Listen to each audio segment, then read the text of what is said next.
It was a 3,000-mile, 20-day trip by horseback that began on the beach at the Pacific Coast at Bodega Bay and ended in Annapolis, Maryland at the Atlantic Ocean. Sounds like the beginning of a historical geography lesson, but it just happened last month.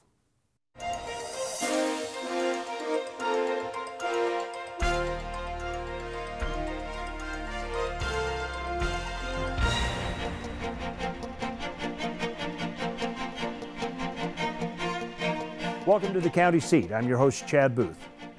Today on our program, we are going to take an in-depth look at the Grass March Cowboy Express ride. Now, you may remember back in the first part of October hearing about these riders from Nevada and other states passing through the Salt Lake Valley by horse. Well, the riders have returned home, and we thought it was a good opportunity to recount the journey, what they were riding for, and how do you go about making a transcontinental ride by horseback? And what was the reaction of the people encountered along the way?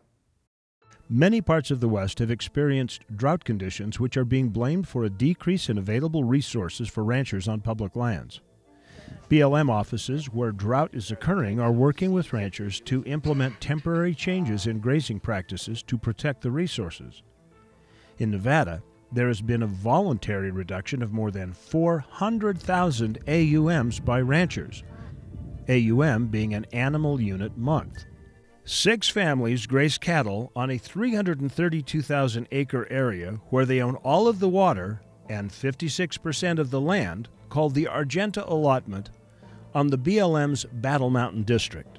The problem being that the ownership of the land is checkerboarded, creating a scenario where reductions of AUMs and closures of allotments on federal land have forced the ranchers to remove cattle from 50,000 acres of their own private land. According to a BLM press release, the BLM Nevada attempted to work with the individuals who graze their cows on an area of public lands known as the Argenta Allotment to develop a plan for reduced use that would correspond to the current drought conditions. When these cooperative efforts were rejected, the Bureau of Land Management was forced to temporarily prohibit grazing on the parts of the Argenta Allotment that had already surpassed recommended use levels. Once their range is affected like that, taken away, it decreases the value of their ranches. Because without the range, what is a ranch? Especially out in the West, what is it? If you don't have no place to graze your cattle, then you don't have enough water there to farm the land. While the BLM sees many of these changes as necessary, ranchers feel like they are slowly getting pushed off the land. I had to adjust. To be able to stay out on the range, you had to adjust. I guess kind of like staying in compliance with their regulations. You have to adjust, try to work with them. But when you do that, it's just pretty much, they're taking more and more from you. So it's just a way of, eventually they're gonna, run us out of there. They're just taking us off slowly, slow. The disappearance of livestock from the range isn't unique to Nevada. It's been a problem for ranchers in a number of western states, including Utah. Just in Utah alone, grazing has gone from 5.5 million animal pairs to down to 1.2 million over the last 30 years or so. We're losing our way of life. At the same time, we've got down in southern Utah, where the federal government is supposed to be managing wild horses and burros. They're so out of control, it's destroying the ecosystem, and their solution is to put our ranchers off the land so we can't produce food and provide economic benefit to the communities. This is mission critical serious, and so we've got good folks all across the nation that are writing so that people can understand, if we lose our Western way of life, we lose productivity for the whole nation. Grazing is just one traditional use of the public lands that federal land managers must account for under their mission to provide for multiple uses and sustained yield of resources. There are issues relating to wild horses, the possible listing of sage grouse as a threatened and endangered species, and a number of unique issues that we are faced with in the West. The root of the problem, some argue, is that the federal government controls so much of the land within the 12 western states. You know, what we're hearing all around the West is that under increasing federal control, access is being restricted to the public land, the health is diminished, and productivity is depressed. And our Western way of life is at stake. And so what we've got here is we've got a group of folks that are trying to protect their way of life, and to exemplify that, to highlight that, we've got a Cowboy Express ride from California to Washington, D.C. We're carrying a bunch of the legislation and resolutions from states and counties and groups from all over the West, all over the nation, carrying that back so that they understand if we don't, what's happening isn't working. On the Deep Creek Mountain Range just south of here, the BLM shut down 21 roads that we're trying to get open. If the sage-grouse gets on the endangered list, that's going to shut down a lot of industry, mining, grazing, all kinds of things in the western states. And what I've been telling people is if the sage-grouse gets listed, it's going to make the spotted owl look like a small incident, because this is going to involve all the western states, not just one. Elko County Commissioner and attorney for one of the ranching families affected, Grant Gerber, saw 3 solutions to the situation affecting grazers at Battle Mountain. They could, 1, accept it, 2, sue but would probably lose, or 3, use their First Amendment right. Today, the federal government is more and more denying Americans the right, the inalienable rights to the fruits of their labor. And it is specifically affecting Nevada ranchers across the West.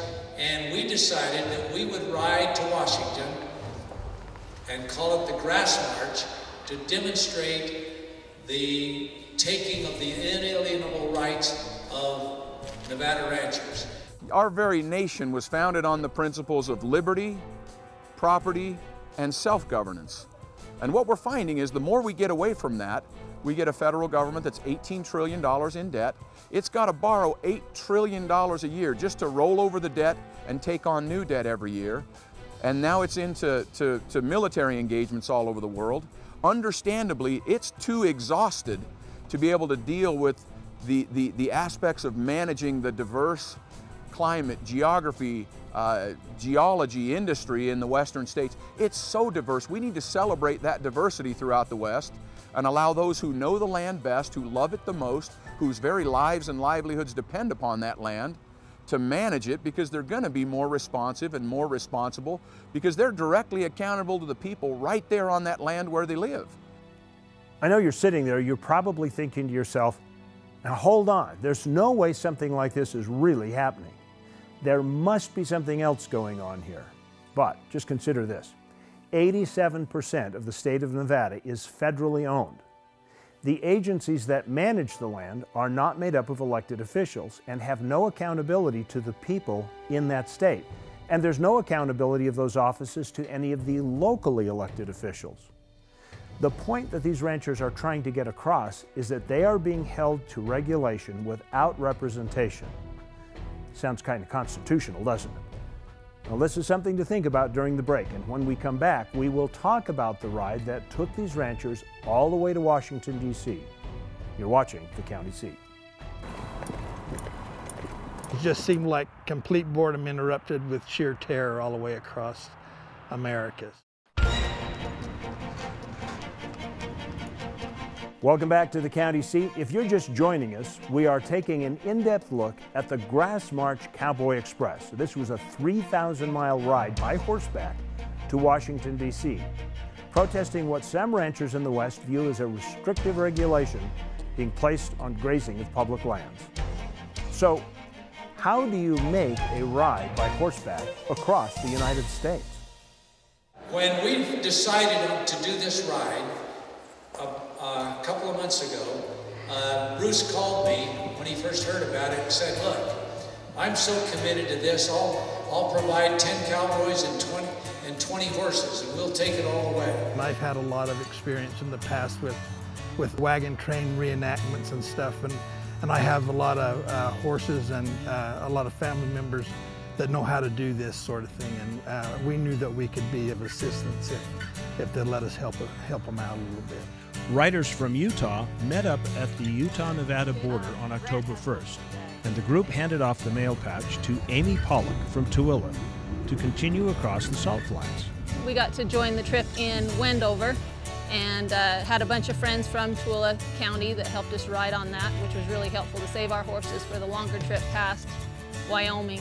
Each horse would go 5 miles, and they would lope, and they were averaging about 10 miles an hour. We were able to use fresh horses along there, so we made good time through there. And each horse would go 5 miles, and then we had quite a few riders through there also, so each rider got to ride about 10 miles. They'd ride at least 2 horses from Wendover to Lake Point. Oh, it's fun. Yeah, that's you know, right down the highway. The only thing is you got to watch where you're going, because on the side of the road you don't know what you're going to see. Early the next morning, Tooele County Commissioner Bruce Clegg met up with Utah State Legislator and President of the American Lands Council, Ken Ivory, to ride up 1700 South to the mouth of Paulus Canyon. From there, the riders continued on 5 miles at a time in a relay all the way to Washington, D.C. Now, as the riders continued across the states, they gathered more legislation, more resolutions, and more grievances from elected officials, building a body of complaints against federal management of public lands, arguing that the states would be better stewards over those public lands. We just learned something new every day about America. I mean, we saw America at 10 miles an hour, and we just came away with a better sense of geography, a better sense of history, and a better sense of what America's all about, and it was a great experience.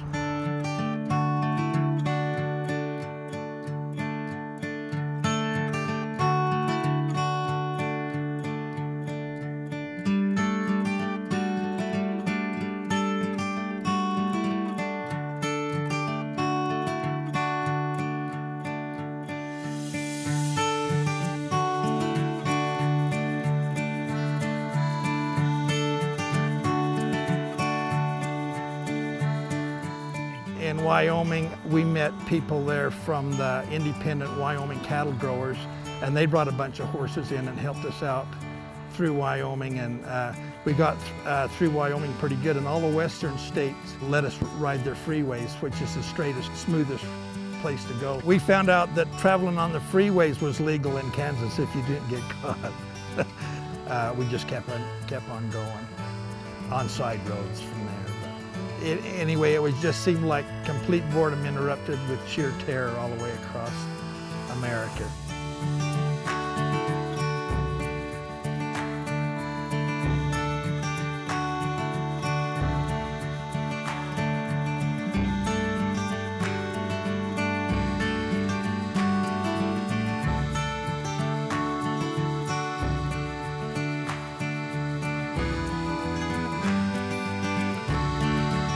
I was surprised.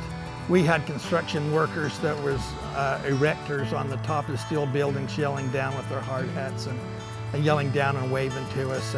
And Damar Dahl, who serves on our American Land Council with us, and he said that his daughter works in Washington, D.C. as an attorney, and she said that it was a big deal in Washington.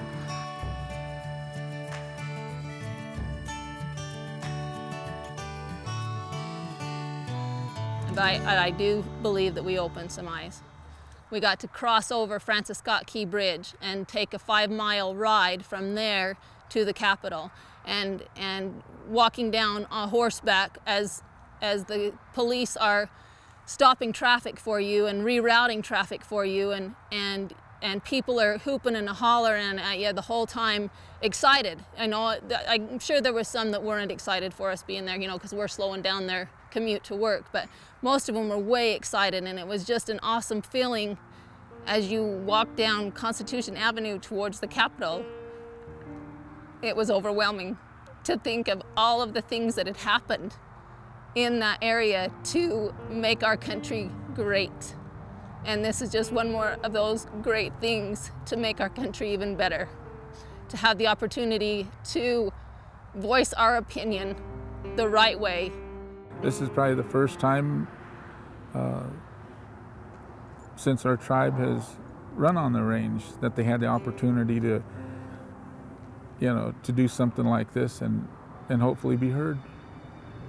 So I thought it was a great thing, and it's like I say, if it helps, and I think a lot of us think that way, is that we rode this way.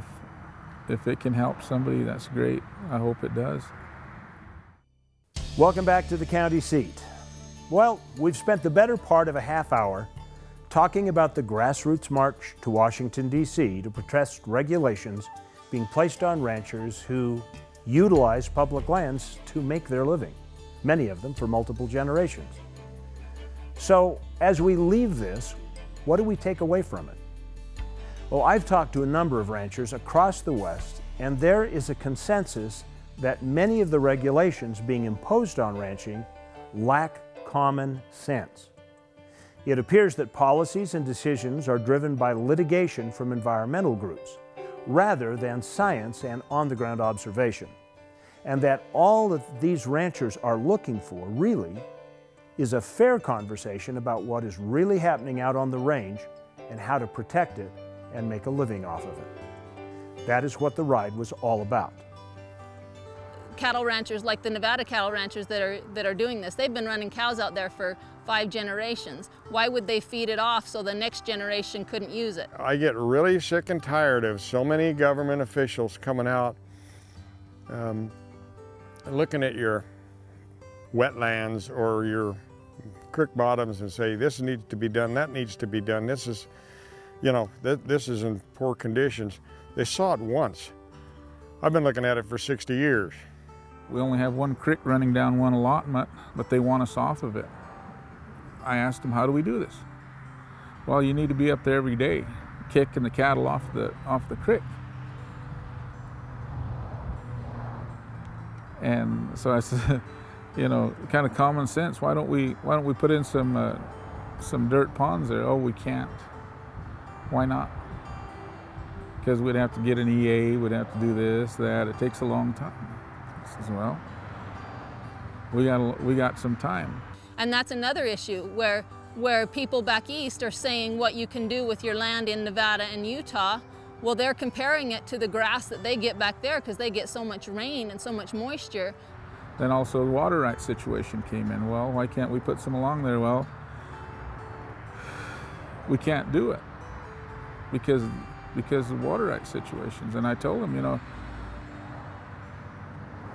I says the base property, our base property, its water rights comes right off of this allotment. So we do have water rights in this allotment. So why couldn't we utilize it? We're not just gonna, completely dam it off. We can put some ponds in there and put some overflows on there. That way when it fills, it can continue on running the way it usually does. It's not gonna hurt anything. So why couldn't we do that? Well, I really can't answer that question. Those are the types of things that we have to deal with. And their land use plans and their decisions on grazing, their decisions are becoming basically unlivable with reductions, their seasons of use and rotations. They don't make any sense as far as working with the country, working with the cows.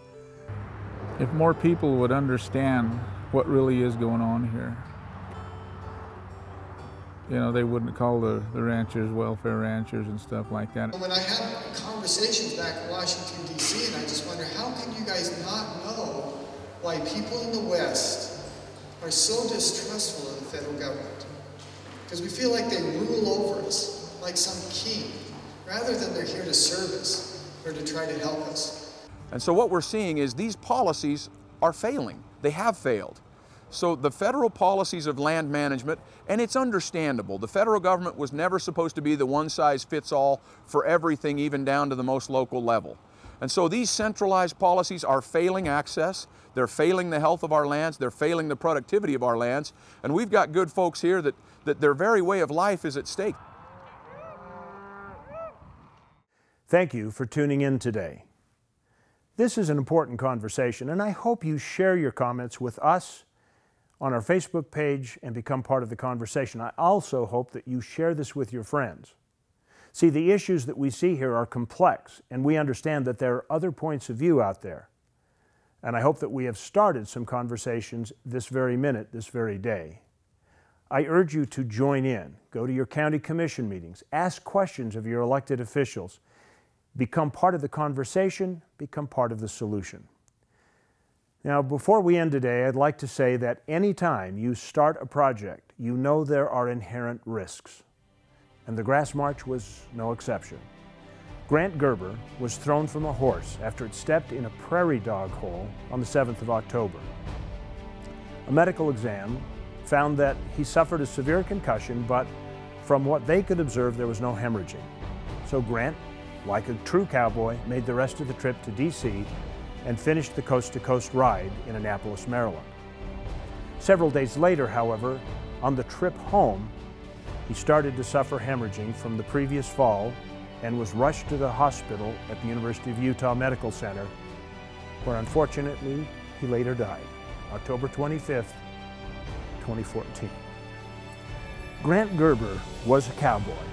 He was a county commissioner in Elko, Nevada, and he devoted his life to his country as a veteran in Vietnam, as an advocate for property rights, liberty, and self-governance. He was organizing events all the time to protect those rights, like the Jarbidge Shovel Brigade, where 2,000 people showed up to open a road so it could be used against a Forest Service directive that it be closed. He organized the Wilderness Research Impact Foundation. He created the character Smoked Bear and was one of the founding members of the American Lands Council. His ability to bring ideas to action will truly be missed, but the movement will continue on. So we would like to dedicate this program to his memory and wish Grant Godspeed riding the range that he loves the best.